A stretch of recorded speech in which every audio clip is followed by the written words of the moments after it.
அப்படி ஒரு பாட்டி வந்து எங்ககிட்ட 2 மாசம் இருந்தாங்க. 2 மாசம் இருந்துட்டு மகன் வந்த உடனே அவர் வந்த 2ஆம் நாளே நான் எங்க அம்மாவை கூட்டிட்டு போறேன்னாரு. நான் மாட்டேன்னு சொல்ல முடியுமோ? முடியாது. கண்டிப்பா திருப்பி அனுப்பிச்சேன். திருப்பி அனுப்பின போது அந்த அம்மா வாசல்ல உட்காந்துக்கிட்டு என்ன நீ அனுப்பாதேன்னு அழறாங்க. அப்ப நான் சொன்னேன், இல்லம்மா நீங்க போயிட்டு வாங்க, நீங்க எப்ப வரணும்னு சொல்றீங்களோ உங்க மகனை சொல்லுங்க, அவர் கொண்டு விடுவாரு. நான் மாட்டேன்னு சொல்லக்கூடாது, நான் அனுப்ப மாட்டேன்னு சொல்லக்கூடாதுமா, அது நல்லா இருக்காது, உங்க மகனோட தானே நீங்க இருக்கணும் அப்படின்னு சொல்லி கொண்டு விட சொல்லிட்டோம். சரின்னு கூட்டிட்டு போயிட்டாரு. ஒரு 4 மாசம் ஆயிடுச்சு. 4 மாசம் ஆன பிறகு இப்போ ஒரு வாரம் முன்னாடி அம்மா அந்த மாதிரி எங்க அம்மாவை தூக்கி நிமித்தி எல்லாம் பண்ண முடியல, ரொம்ப பெட்ரிடன் ஆயிட்டாங்க, ஸோ உங்க வீட்டில் உங்க ஹோம்ல கொண்டு விடுறோம், பார்த்துக்கிறீங்களா அப்படின்னா நாங்கள் அந்த மாதிரியும் அட்மிட் பண்றோம். பாட்டி வரும்பொழுதே கால்லாம் நல்லா வீங்கிட்டு இருக்கு. ஷீ இஸ் சிங்கிங் ஸ்டேஜ், கடைசி ஸ்டேஜில் இருக்காங்க அவங்க. நான் கேட்டேன், ஏன் சார் கால்லாம் வீங்கிட்டு இருக்குன்றீங்க, டாக்டர் கூட்டு காட்டுங்க. ஒரு MBBS டாக்டர் கூட்டு காட்டினேங்க, அவங்க ஒன்றும் சரியா சொல்ல, நல்லா இருப்பாங்க, நல்லா தான் இருக்காங்கன்ட்டாங்க அப்படின்ட்டாங்க. ஸோ அப்புறம் பிறகு நாங்கள் என்ன பண்ணி எங்கள் காப்பகத்தில் சேர்த்துட்ட 3ஆவது நாள் எனக்கு ரொம்ப சந்தேகமாக இருந்தது. நான் 13 வருஷமாக நடத்துறதுனால சின்ன சின்ன அனுபவங்கள்னால அந்த அம்மா இன்னும் 2 நாள் கூட இருக்க மாட்டாங்கன்னு எனக்கு தெரிஞ்சுது. ஸோ நான் என்ன பண்ணேன், எங்கள் இல்லத்தினுடைய டாக்டரை நான் கூட்டு காட்டின போது 24 hours தான் சொல்லிட்டாங்க. வீட்டுக்கு போக மாட்டேன்ட்டாங்க அந்த அம்மா. வீட்டுக்கு என்னை அனுப்பாதேன்றாங்க என்கிட்ட. சத்தியம் சார், நான் வீட்டுக்கு போக மாட்டேன், என்னை வீட்டுக்கு அனுப்பாதே, நீ அனுப்பாதே, நான் போக மாட்டேன்றாங்க. நான் சொன்னேன், இல்லைம்மா நீங்கள் வீட்டுக்கு போங்க, கொஞ்சம் உடம்பு ஜாஸ்தியாக இருக்குது, மகள்லாம் திருநெல்வேலியிலேருந்து அங்கே நீங்கள் இதெல்லாம் வந்திருக்காங்க பார்க்குறதுக்கு, எல்லோரும் கிட்டே இருந்து செய்வாங்க, நீங்கள் அங்கே இருந்தால் உங்களுக்கு இன்னும் கொஞ்சம் சௌரியம் தான். என்னை அனுப்பாத தாயி, என்னை அனுப்பிடாத தாயி, நான் போகலை. ஸோ இதை நான் எப்படி அந்த மகன்கிட்ட நான் கன்வே பண்ண முடியாது. அப்போது அவர் என்ன பண்ணார், வந்தார், என்ன சொன்னாங்க டாக்டர்னு கேட்டார். நான் இந்த மாதிரி 24 hours சொல்லிட்டாங்க, நீங்கள் என்ன பண்ண போகிறீங்கன்னு. நாங்கள் கூட்டிக்கிட்டு போய்ட்றாங்க. பேரன், மகன், மருமகள், 3 மகள்கள், 2 மருமகன்கள், எல்லாரும் வந்தாங்க. இழுத்து நல்லா தலையிலேருந்து கால் வரைக்கும் போத்திக்கிட்டாங்க சார். தலை வரைக்கும் போத்திக்கிட்டாங்க. கண்ணை திறக்க மாட்டேன்றாங்க.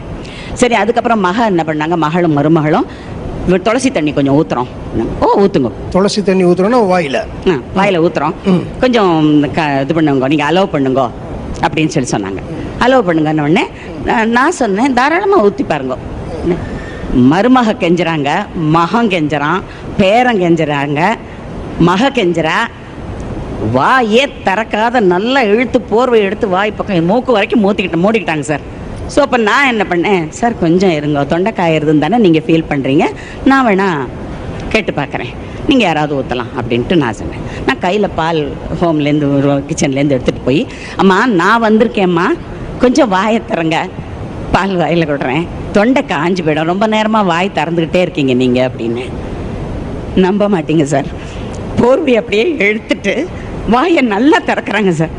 நான் பால் ஊற்றினேன், மடமடன்னு சாப்பிட்றாங்க. அத்தனை பேர் மூஞ்சியும் செத்து விழுது சார். இதில் எங்கே இருக்குது சார் குடும்ப பாசம்?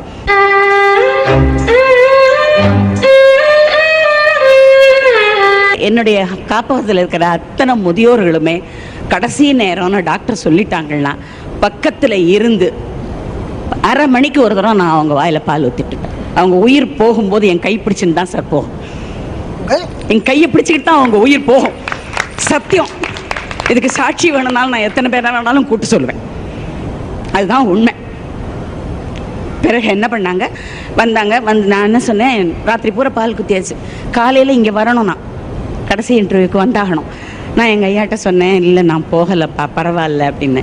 இல்லை நீ போயிட்டு வா, ஒருவேளை நீ இதில் செலக்ட் ஆனேனா, உன்னுடைய இந்த அனுபவங்களை சொன்னேன்னா ஒரு சில பேராவது திருந்தினா அது சமுதாயத்துக்கு நல்லதாக இருக்கும் இல்லையா?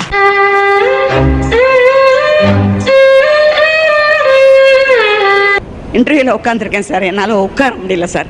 இன்டர்வியூக்கு என்னோட வந்த பையன், அம்மா என்னமோ மாறி இருக்கீங்கன்னா, இல்லைப்பா எனக்கு ரொம்ப மனசு கஷ்டமாக இருக்குது, ஐ ஃபீல் கில்ட்டி, என்னுடைய டியூட்டிலேருந்து நான் தவறிட்டேனோ, இங்கே வந்து அனாவசியமாக உட்காந்துருக்கேனோ, என்னை மீறி அந்த உயிர் போயிடுத்து, நான் என் கையில் தானே இத்தனை நாளாக நான் எல்லாரையும் அனுப்பிச்சேன் அப்படின்னு சொல்லி ஃபீல் பண்ணேன். உடனே அந்த பையன் அவனுடைய செல்லை கொடுத்து எங்கள் வீட்டு நம்பரை ஃபோன் பண்ணான்.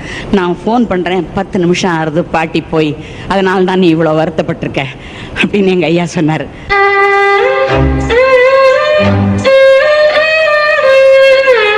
எங்க நெருங்கின குடும்பத்துல நடந்த ஒரு சம்பவத்தை சொல்றேன். தந்தை இறுதி படுக்கையில் படுத்துக்கிட்டு இருக்கார். குழந்தைகளுக்கு சேர வேண்டிய சொத்தெல்லாம் பங்கு பிரிச்சாச்சு. வில் காப்பி அட்வொகேட்டுக்கிட்டேருந்து வரணும், அவ்வளவுதான். 50 வருஷமா அப்பாவும் அம்மாவும் குடும்பம் நடத்தியிருக்காங்க. அந்த 50 வருஷத்து கணவனை இழக்க போற அந்த மனைவி. அப்போ வெளியில போயிட்டு வந்தார் பையன். வந்த உடனே அம்மா என்ன சொன்னாங்க, பாருடா பெட்ஸ்வோர் வந்துருச்சுடா அப்படின்னு, பெட்ஸ்வோர் வந்துருச்சு, கிடப்புன்னு வந்துருச்சு அப்படின்னு சொல்ல போது ஒரு அடி நாந்தார். ஐயோ, வில் காப்பி வந்துதா இல்லையா, உயில் காப்பி வந்ததா இல்லையான்னு கேட்டார். உனக்கு எழுதி வச்சாச்சு, உன் பங்கு வந்துருச்சு, எல்லாம் ஆயிடுத்து சார். உனக்கு அந்த காப்பி வந்தா என்ன வராட்டான சொத்து ஒண்ணுது தானே.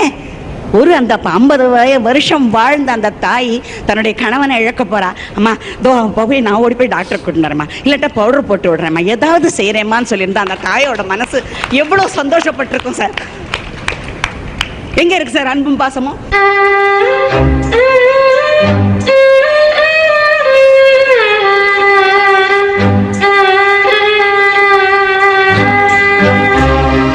ஒன்றும் பேச முடியல. இன்னொரு கொடூரமான சம்பவம் தெரியுமா? தாலி வாங்குறதுன்னு ஒண்ணு உண்டு இல்லையா? கணவன் இறந்தாக்க தாலி வாங்குறதுன்னு ஒண்ணு உண்டு இல்லையா? அது பிராமண சமுதாயத்துல மகன் தான் வாங்குவோம், ராத்திரி 12 மணிக்கு தான் வாங்குவோம். மற்ற சமுதாயத்துல எப்படின்றது எங்களுக்கு தெரியாது. அப்படி வாங்குற பொழுது 50 வருஷமா கூட இழந்த கணவன் கட்டின தாலியை கழட்டும் பொழுது ஒரு தாய்க்கு எப்படி இருந்திருக்கும், அந்த மனைவிக்கு எப்படி இருந்திருக்கும் மனசு, எத்தனை ஃப்ளாஷ்பேக்ஸ் போயிருக்கும், எத்தனை வருத்தங்கள் இருந்திருக்கும். ஆனால் பையன் தான் தாலி வாங்கணும் இல்லையா? கையில பால் விட்டு பாலில் போடுவாங்க, கையில வாங்கணும். கையில வாங்கிட்டு அந்த பையன் சொல்றான், சார் காலையில எழுந்து நீ பாட்டுக்கு விடு விடுன்னு வழக்கம் போல வந்துடாத, என் பொண்டாட்டி உன்னை பார்த்து பயப்பட போறா.